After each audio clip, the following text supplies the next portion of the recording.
Okay, we're recording now. Believe it or not, it happened in the news sometimes too. Yeah. Whenever a sporting event was happening, we would have to record the news as opposed to go live. Right. All right, this pops at the Blue Note. This is my first interview with Vane. And let's talk about what kind of instruments do you play? How many instruments do you have? I have three instruments. I have two guitars and a bass right now. What instrument do you feel more comfortable playing daily? Or My initial instrument was the guitar. Started playing when I was 13. okay.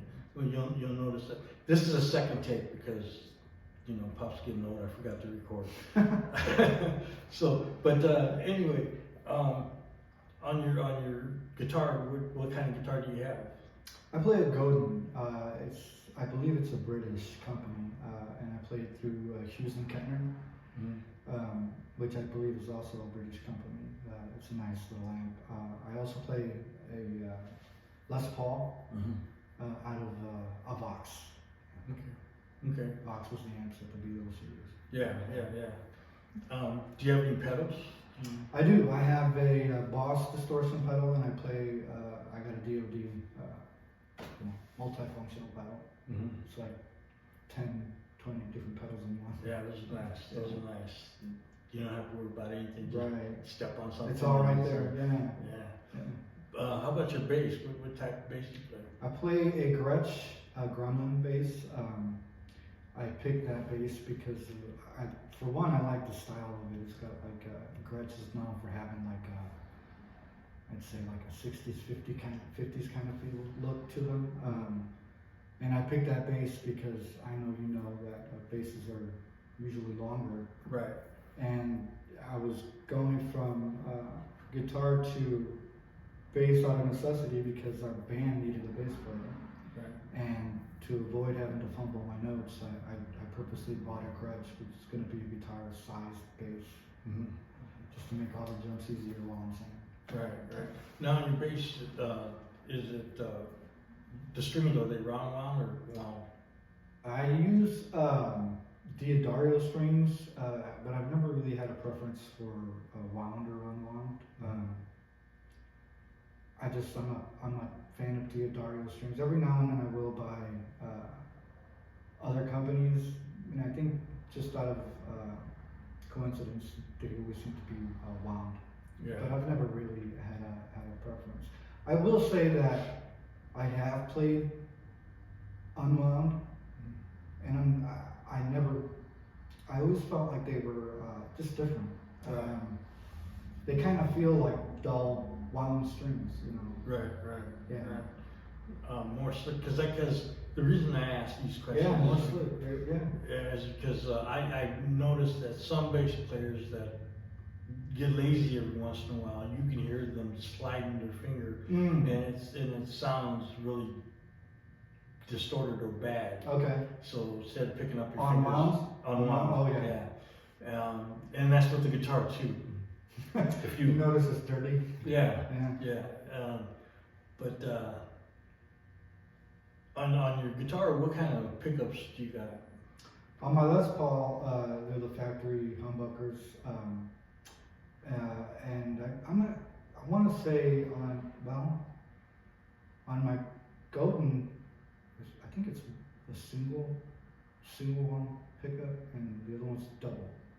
So yeah, but the Les Paul definitely sounds more Better, clearer, yeah. I don't know if it's, yeah, I mean, it plays so much more smoother. It feels more smoother. It's like a Cadillac compared to my Godin. But my Godin sounds great. And I still use, that was the first guitar I used in Jaggeru in 1996. Okay. I still play it. Okay, cool. I love that guitar. Now, who influenced you playing that? And we were talking earlier about your dad being playing guitar with a bunch of gentlemen from Silvis and East Moline. Well, my dad didn't play.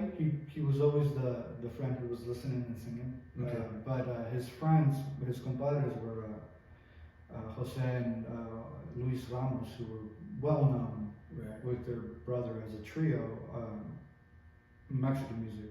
So they were an influence in the sense that they started showing me the chords and where to go. I remember early on I was just playing by ear, and I didn't even know my chords. I was just like, okay, I know they're here, Right. but I was playing like the top 2 strings and not the full chord.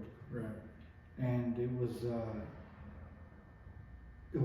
Jose Ramos who was like, okay, well, what you're doing is right, but you need the rest of the notes, like, and so what you're trying to do is this shape, and so then Right. he's the one who started showing me, okay, so these are the actual notes you want to play, and I started learning my chords through that. But I was just determined, you know. Right. Right. I'm like, I know that this is right because I can hear it, but you know, I still had a ways to go as far as getting, you know, right behind the ears. Right. Okay. So you just said that you hear music and play it. Now, nowadays, do you know how to read music? I do not. You don't know how I to do read not music? know how to read Because music. there's a lot of people out there that have a good ear. Yeah. I'm one of them that don't. Okay. You know? Yeah, and I was just talking to a friend of mine about this. Actually, my son. He was pointing out. He was watching this movie he really likes, where there's I can't remember the I want to say it's called Whiplash or something to that effect. But there's a drummer in the movie where he reads music, and without his music, he can't play. Right. And that's common. I mean, there's a lot of people who can read the music, but can't play if it's not in front of them. And then, you know, you've got people who are born with it who don't need to read the music. I mean, the Beatles didn't know how to read music. Right. And I'm in that category where it's like you can hear it, you can play it if you know what you're doing. And so that's just I equate that to having the one thing you need in music to be successful, and it's soul.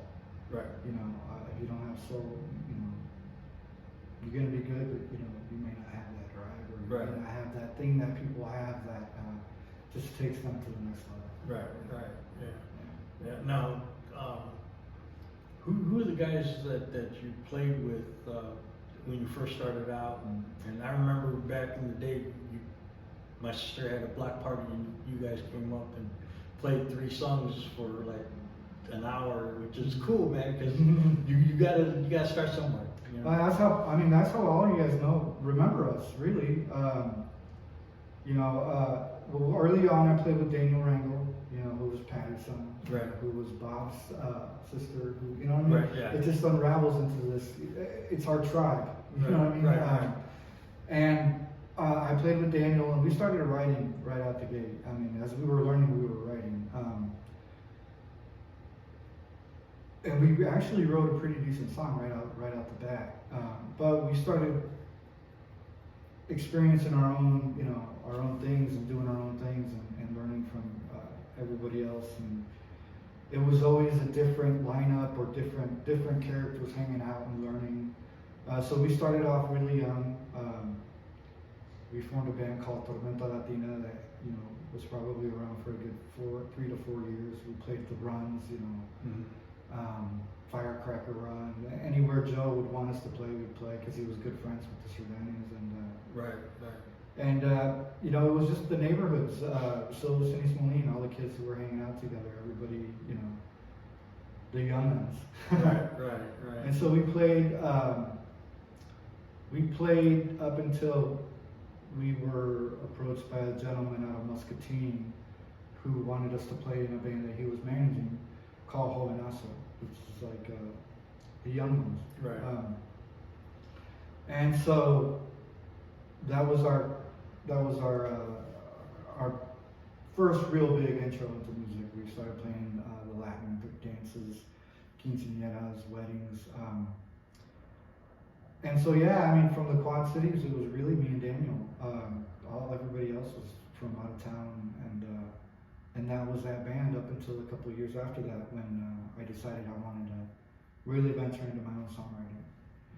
And that's when, you know, we decided to go into studio and actually try demoing.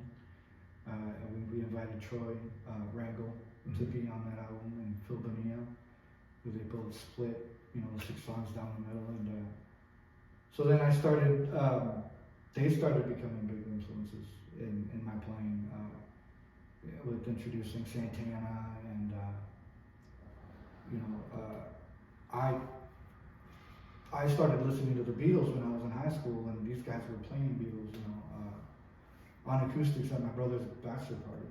Mm-hmm. And for me, it was like magic for me, to be able to hear them in such a stripped back setting, you know, with acoustics. Because to me, at that time, I was listening to the Beatles, and it was like, oh, for a kid who's like 14 years old, 15 years old, it was like, oh my God, these guys are, you know, these guys are it. Right.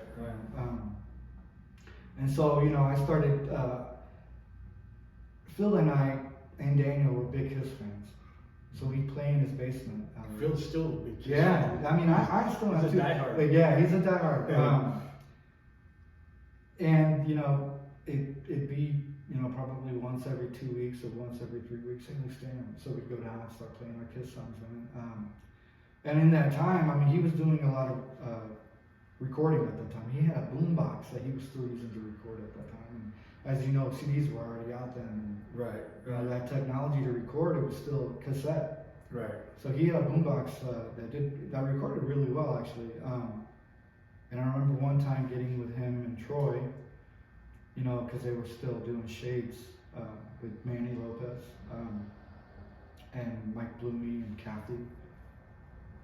And I was following them around at that time, going to their gigs, going to their practices, and just, you know, getting the opportunity to play with them guys.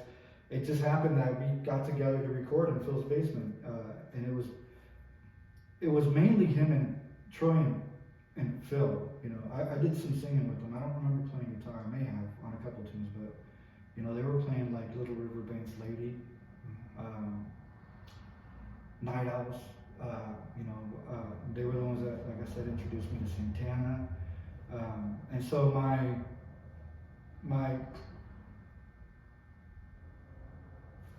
my catalog started growing because of them. You know, Right. I started listening to different bands I hadn't heard before.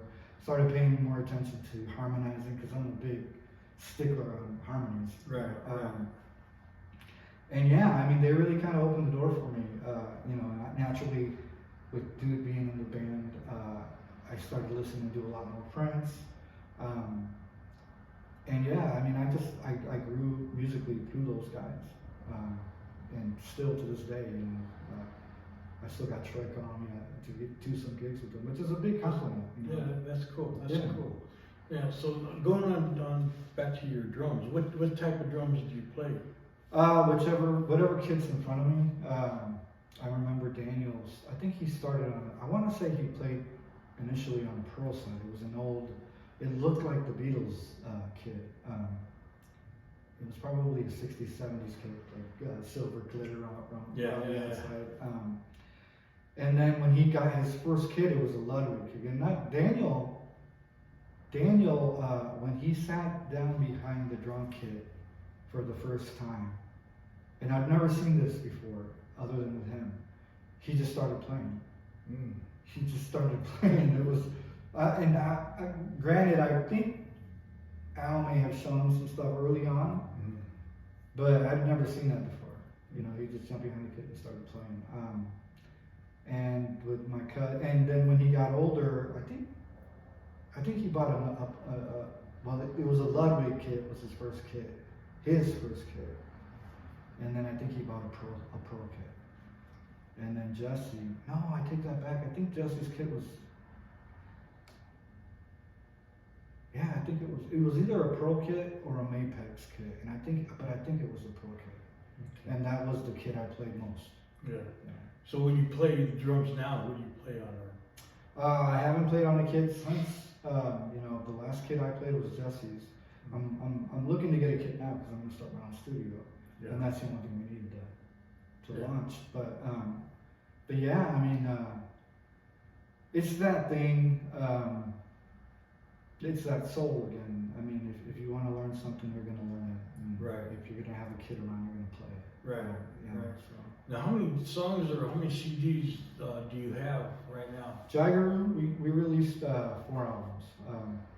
Broken, Requiem Scott, Garage, and one. And one I recorded on my own. Okay, okay. Is it on Spotify or you? We're actually we're gonna do a relaunch where you can buy, and it would be through us on Mhm. Facebook. But I believe some of our stuff is out on SoundCloud, and it would be the stuff that came off of one, and some live stuff as well.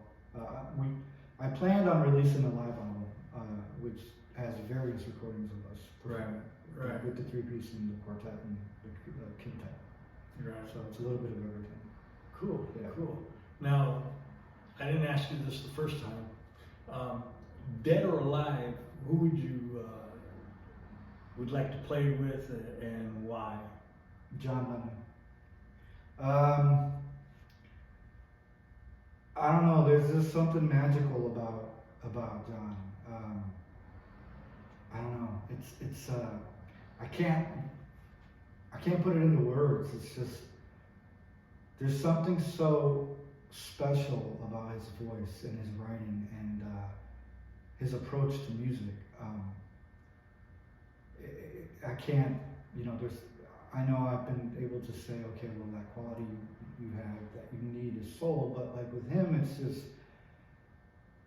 it's just mind-boggling what he was able to do. And even now, like when we look at, the Beatles releasing Now and Then, listening to that song, there's qualities in his voice that sound like a symphony. Right. It's just, Right. I can't put it into words, but definitely John. Yeah. Now, when you lay down and go to sleep and you got your guitar and your bass in front of you or wherever you have it, do you get up in the middle of the night and touch them, pick them up and say? It's so funny that you said that because actually last night, my boy was staying with me, and last night I had this itch to just get up and start practicing some tunes, and that doesn't happen a lot. But for some reason, last night I wanted to get up out of bed, and I'm like, what are you gonna do that for? You know what I mean? Right. But yeah, I just. Now, these new tunes that you have, or in your head, or is these old songs that you wanna? I kind of a bit of both. I'm a band leader now for a church, and I'm learning some of those songs that have just been bugging me, and new tunes that I want to. As you get older and you start learning music, things start becoming a little bit more complex, and some of my newer stuff is becoming more. You try to do better every time you do it. You know what I mean? And so, doing a new album is where I'm at now. Is starting the process, and those songs are a little bit more challenging, but it's fun. Yeah. I mean, it is what it is. Yeah. So when you're writing music or you're playing music and you like you said, you've been playing with Troy Rango and Phil Bonilla, Sure.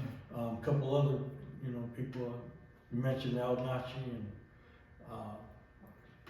do you when you sit down at a table and start writing music, do you have a certain person that you would like to play that instrument, or do you play? Because like I was talking to a gentleman last night, he said that when he writes, he plays all the instruments, and then when he cuts the album, then he picks the artist that he wants to play because of the style that they play, the devotion that some people have that don't have with other people, and that's the key to when you play in a band. You got to have that trust and that comfort of knowing that the next note is going to sound good. So how do you feel about that? Do you, when you write your songs and stuff like that, is your mind on strictly on the song and how to play it, or are you already doing in advance that okay, this song or this part of the song is for such bass player or such guitar player? Right. Early on, early on I naturally had Phil and Troy in mind because early on I didn't really know much about what I was doing. Right. And then when Jagaru came around, I did a lot more of the writing that really revolved around more of the guitar and the orchestration of the synthesizers, because we had a song for Hero Street called Where I Want to Be, and that one had like a melodic, Beatles kind of feel to with the symphony, but we did that all on keyboard. Right. And by that time, it was no longer writing with people, certain people in mind. And as we became a band, I knew that if I was writing something, the people who were playing in the band would be able to handle it. Whereas with the quintet, actually, it was Adolf playing bass at the time. I knew that if I wrote something that would be a little bit more complex, that he would get it, with time. I could practice with him to get it, and he would pick it up. But I never really write. Usually when I pick people to be in my band, I know they're capable, you know what I mean? So it's just really focusing on the song. Right, right. Now, do you, how do I want to say this? Do you when you have a block mind or you can't think of any songs, and say the average person comes up and says, hey, I've been writing my life story, or I've been writing things that happened in my life.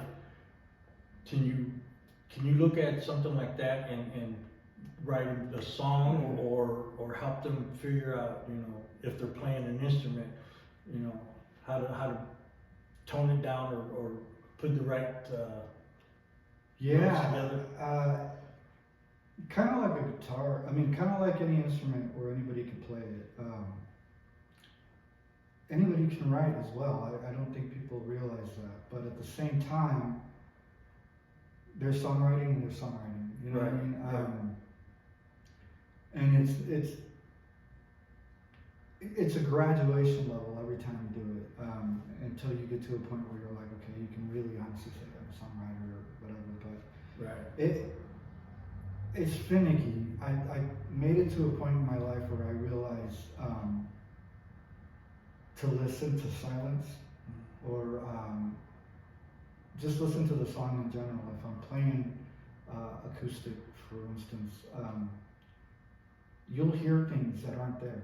Right. You know what I mean? And 9 times out of 10, that stuff that you hear that's not there belongs there. Right. You know what I mean? So something is showing you the way. Right. And if you listen, you can hear it. Yeah.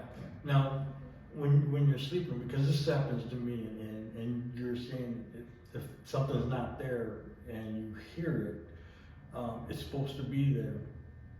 I'll get up in the middle of the night and I'll pick up my bass, and I'll hear like a bell or something, every once in a while, ting, ting, and I don't know if it's the beat of the song that I'm thinking of, or trying to figure out, okay, is this a song? Now for you, since you've been playing so long, do you get up in the middle of the night and write songs, or have something just pop up into your mind? And yeah, I used to have, and I still do every now and then. I'll have dreams and where I'm playing a song, and the song is like I said, it's that unconscious aspect of something's going on that we can't see, and so it's always 9 times out of 10, it's a melody that is perfect in the dream. And early on, I started catching on to maybe I should be recording this, you know what I mean, and I would try to remember the song in the morning. You don't. That never happened. So I started waking up in the middle of the night. Yeah. If I had a dream like that, I would wake up in the middle of the night, jump out of bed, grab my phone, go into the next room, and start, humming the melody into my phone. Right. To get a recording of it. Yeah. Yeah. This way, when you get up, I remember it. Yeah. And but the bands that you're playing now, what style of music do you play? It's contemporary rock. I mean, I don't know if contemporary rock is even a thing anymore, but it's alternative rock is what we used to call it. Right. Sometimes I don't know if we belong in a genre, simply because it's, as I mentioned to you before, it's half Spanish, half English. it's what we like. I Right. guess, you know, we tend to be a band that is inspired by our influences. Right. And most of the time, our influences are British rock bands. Classic, you know, The Who, Pink Floyd, Led Zeppelin, even Oasis. You know, Right. it was the '90s band, but you know, their popularity came because their music was homage to the Beatles. Right. Something about British bands, you know, the music industry in the United States now is just garbage. There's something unique about Britain, you know, Right. and the music that comes from there. Right. Yeah. If you had anything to say to people that are just starting out on playing their instruments, or have been playing for a while and put it down and take a break, and they want to pick it back up, what would you tell them? Do it. You know, I don't think there's ever, I think as a musician, whether you're starting from scratch anew and you're just giving it a go for the first time, you've never done it before, or you've been doing it for years and you consider yourself a good songwriter, there's never going to be a time where you hit a wall, where you don't hit a wall. I think songwriting is tricky in that aspect because sometimes you just need to walk away from it, you know, and Right. that's the way life is. Sometimes you walk Right. away from the things that you love. Right. You let it collect dust for a little bit, then you come back to it, you know. Right. It's just that's a part of it. If you know when to walk away, then it's not a bad thing. Right. And for myself, I don't think I'm good enough to play in a band. I play by myself and for myself. I always say I'm stage fright, or don't want.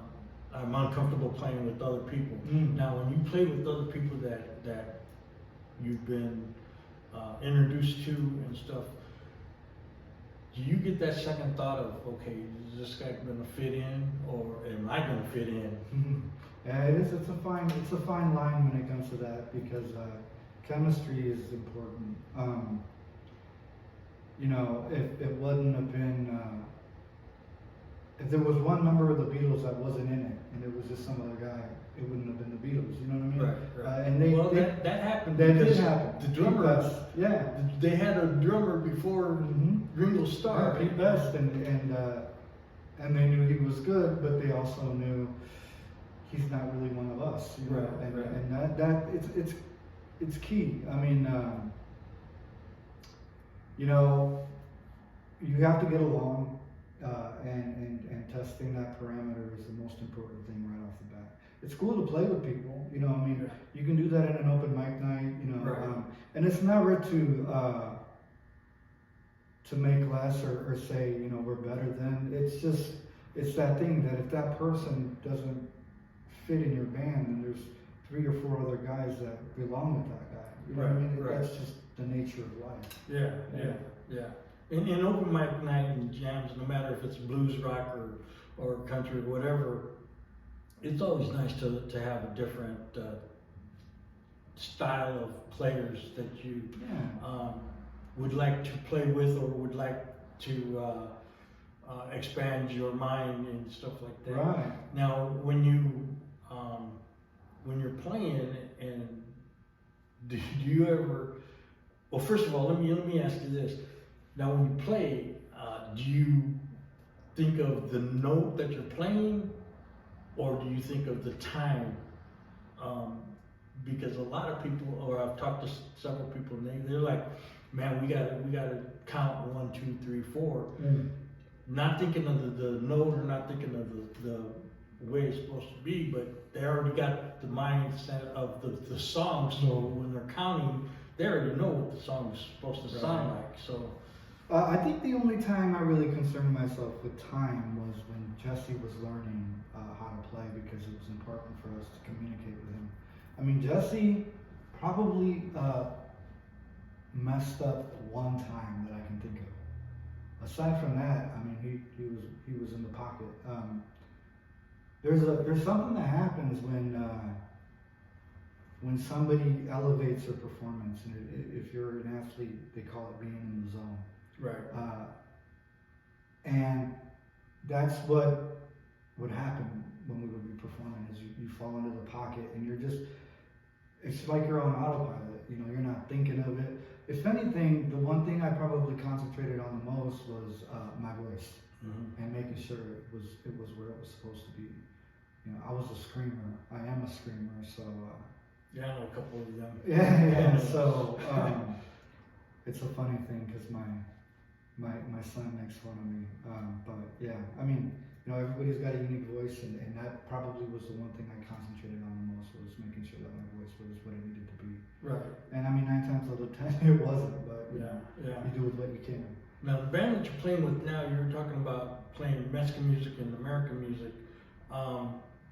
And that's a good thing because there's a lot of non-Hispanic people that like Mexican music, that like to dance to Mexican music. But there's a lot of Mexicans that when they play regular music or contemporary music, they get upset because they're not playing. This band is not playing enough Mexican music or not enough contemporary music. Where do you fit in when you get a contract on a gig? Who do you cater to most? I think because of the, you know, River Roots and, you know, being on WQAD and WHBF, we kind of established ourselves as an American rock band. But our roots weren't from there, which is why I went back to writing a Spanish song. It is Spanish rock. It's a funny place to be. I'll tell you why. Because we're not a Spanish rock town.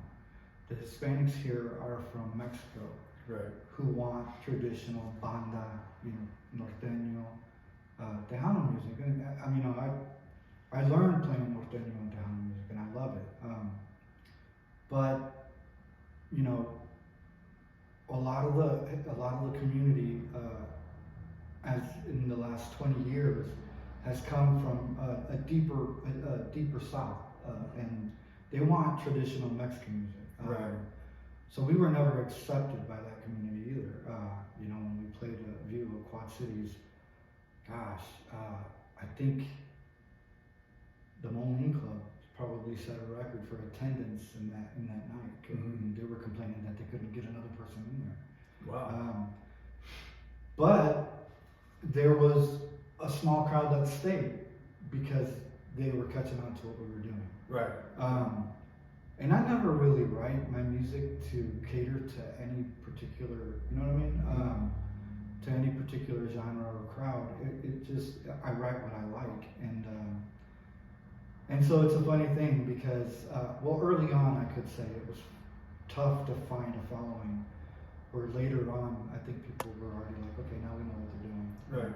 And it's a funny thing too, because when we were a trio, we were heavy. I mean, we prided ourselves in playing songs by bands that we had no, you know, our covers we had no business doing, but you know, Right. we did it, and because we did it, there was a lot of respect that we earned because of that. And when you do that, you're kind of falling into that trap of being labeled now. Yes. Which is why I wanted to go back to playing some Mexican stuff. But at the same time, when we became the quintet, I purposely changed the style of the band because it was time to do something new and different. Right. Where my girl teases me, and it's like, well, it wasn't really rock, was it? I mean, it was rock, but it wasn't heavy. Right. And so in a way, we kind of were writing more melodic tunes. It sounded more like Oasis or like a British band. Right. So I think the next album will probably go back to being a heavy album, and it definitely will have Spanish music in it. But we're changing things up, and it won't be Jagger anymore. Right. That was my next question. Is when you do an album, your next album, is it going to be all Spanish album, or is it going to be a mixture of rock, contemporary? How do you go by saying, okay, no matter how, I don't know how many members you have in your band, but you sit down at the round table and say, okay, this is the songs that I would like to put on the album. Give me your input, and if they say, yeah, we'll do, say 6 songs of Hispanic music, 6 songs of regular music, in the style, when you play, I've noticed this in a Mexican band, in Moline, you play it different. You don't play it like the song has been written or you hear it on the radio. You play it within your heart, and sometimes it comes out hell of a lot better than the original. Right. Yeah, there's a trick to it for sure. There is a trick to it, and that's why, like I said, I mean, we were playing Bad Bad O'Reilly by The Who, which requires a keyboard, but we just played it on the guitar. You know, it was small little tricks like that it was like. I think some bands who would have been a trio in the past would have probably been like, "Oh, we don't. That song's out of our, wheelhouse," and we'd be like, let's do it. Right. Well, if you don't try, you don't know. No, you don't. I mean, any song that has 6 instruments, it came from a skeleton of a nucleus of a simple breakdown. Right. You know, where it started. So technically, you could probably play anything with just guitar, bass, and drums, and that's what we had. So, yeah. Well, some of the best bands that are well known are three players, trios. Yeah. You know, and you know, you got ZZ Top and Rush and a couple other bands out there that are just 3-man piece, and a lot of it, you know, is real. I mean, you got people in the back that are playing the rhythm guitar and stuff like that, but you got, you know, the Los Lobos and Los Lonely Boys and stuff like that, you know, you're watching them and you're listening, getting into the music, and you're like, wait a minute, where'd that sound come from? Because it's not coming on the stage. Yeah. You know. Yeah, it's. I don't know. I mean, as a society, things have become more complex, better, and you know, it just keeps escalating. And I think the fact that you can take, there's a lot of people out there who will say, okay, well, we're going to do this Kiss song in the style of jazz, and you know, people will record it and you'll hear it, and you're just like, wow, you know, I never would have thought, but because they're doing it, naturally you can see that, okay, this can be done with different genres and different songs. Right. You know, just because somebody doesn't seem to fit in a particular style doesn't mean, you know, you can't pioneer something off of the same thing that had already been made. Right. And technology now with sound is amazing. You know, you can do just with a certain pedal. You can, like you said, you can use a guitar as a keyboard. Yeah. You know, and different sounds that a keyboard would make and stuff like that. Have you ever gone that route? Have you ever done something that is out of the ordinary? We did, well, like I said, we did Bad Bad O'Reilly, but we also did Golden Slumbers Carry That Weight in the End by the Beatles, which wasn't that much more. I mean, we were one member shy of having the 4 guys, but that's a very elaborate song with piano and strings and, you know, harmonies. So to be able to nail that from beginning to end was a challenge. It was we had to practice it until we got it right. And so I mean, it's fun to do when you realize that, oh my God, we're playing it. You know, it opens up this whole other can of opportunity. Right. You know, Right. So if we can do this, we can do that. And if we can do that, we can do that. Right. You know? Right. Yeah, I was talking to a gentleman on Wednesday Night Blues at Kavanaugh's in Rock Island. You know, he knew I played bass for myself in that, and he asked me if I listened to the song while I'm playing to keep the time, and I told him, you know, straight out, I listen to the song before I play it. Okay. Then I turn the song off and I'll play it, because when you're on stage, you ain't got that music to listen to. You're making the music. Yeah. Now, when you make your music on stage, and that going back to time and counting four, or knowing when to rest and to start back up, what is going through your mind as far as the song itself? Oh, there's so many different things going on. I mean, there's so many different parts. I think it comes back to, it's always going to come back to your confidence in your band, your confidence in your bandmates.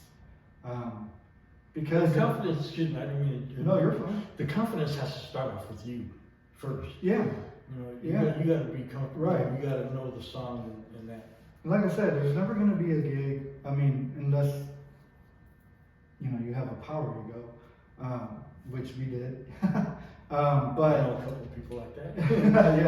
yeah, it's just you know, if you can hammer it out in a practice room, in a practice space, then that's half of it. The rest is up to you. I mean, like I said, you're never going to get to a point where you're not nervous. Right. That's the case with me every time I play. It doesn't matter what the gig is, but like I said, if we tend to make things more complicated in our minds. And then you get there and you realize it's not what you thought it was, and you settle down. I think the one thing that you can't account for is adrenaline. Right. So as long as your drummer's calm, it's going to be okay. If you can do it in the practice space and you have confidence that it sounded well, unless there's some kind of factor that makes it all go to shit. Right. You know, if you have confidence that it is what it is and it's going to hold water when you're there, then you should be okay. Right. Like I said, 9 times out of 10. Well, with our band, with the tree, with all, to be honest with you, with every single lineup that we had, you know, I was very confident in the guys we had in the band to do what they needed to do. Yeah. My whole thing has always been my voice. Right. Right. And even that always sounded shitty. You know?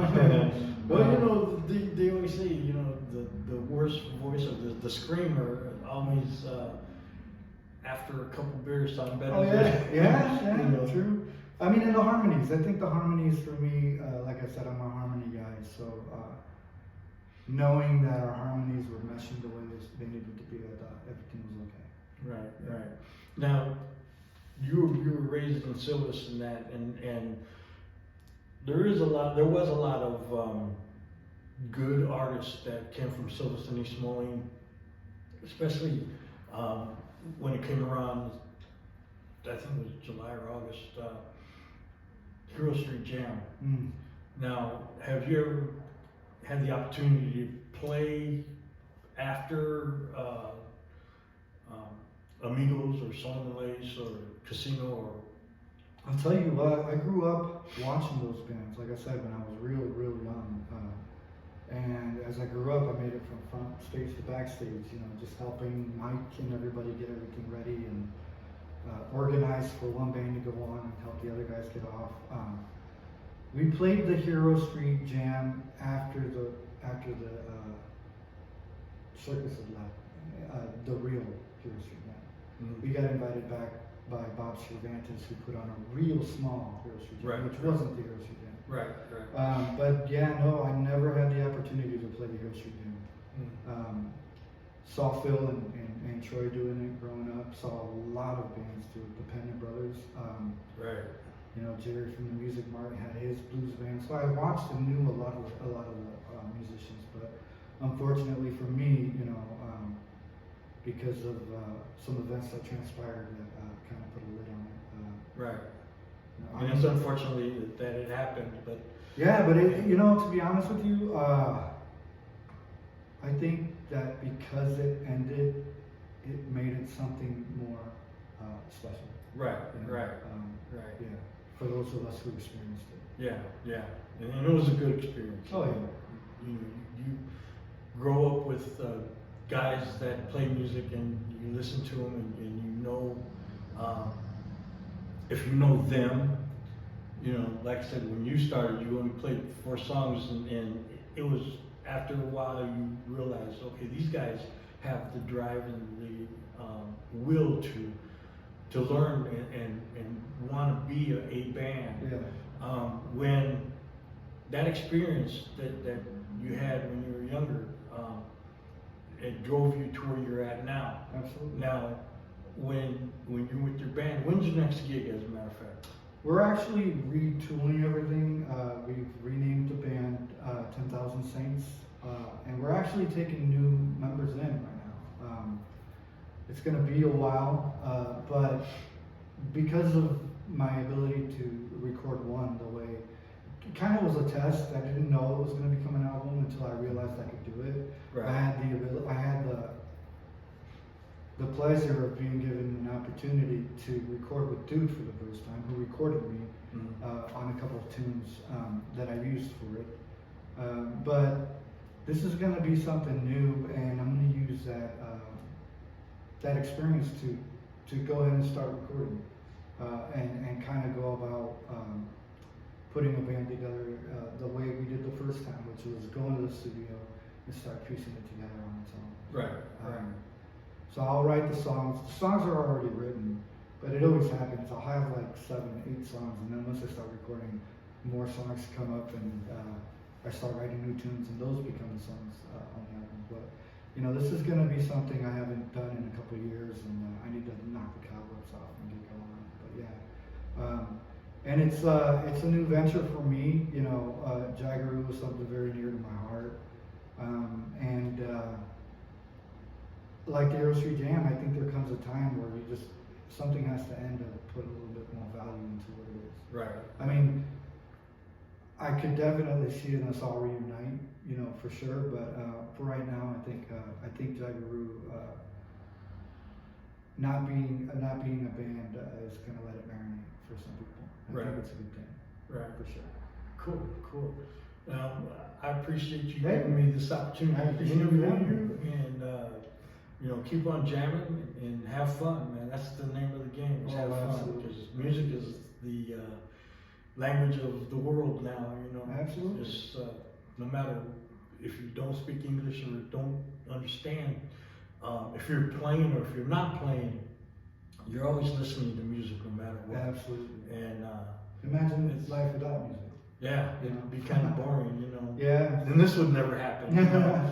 Yeah, good luck to you, man. Yeah, I appreciate it. So this is Pop saying, peace out, be kind to one another. All right, thank you. Yeah. Let's hope that it records it. Looks like it. Man.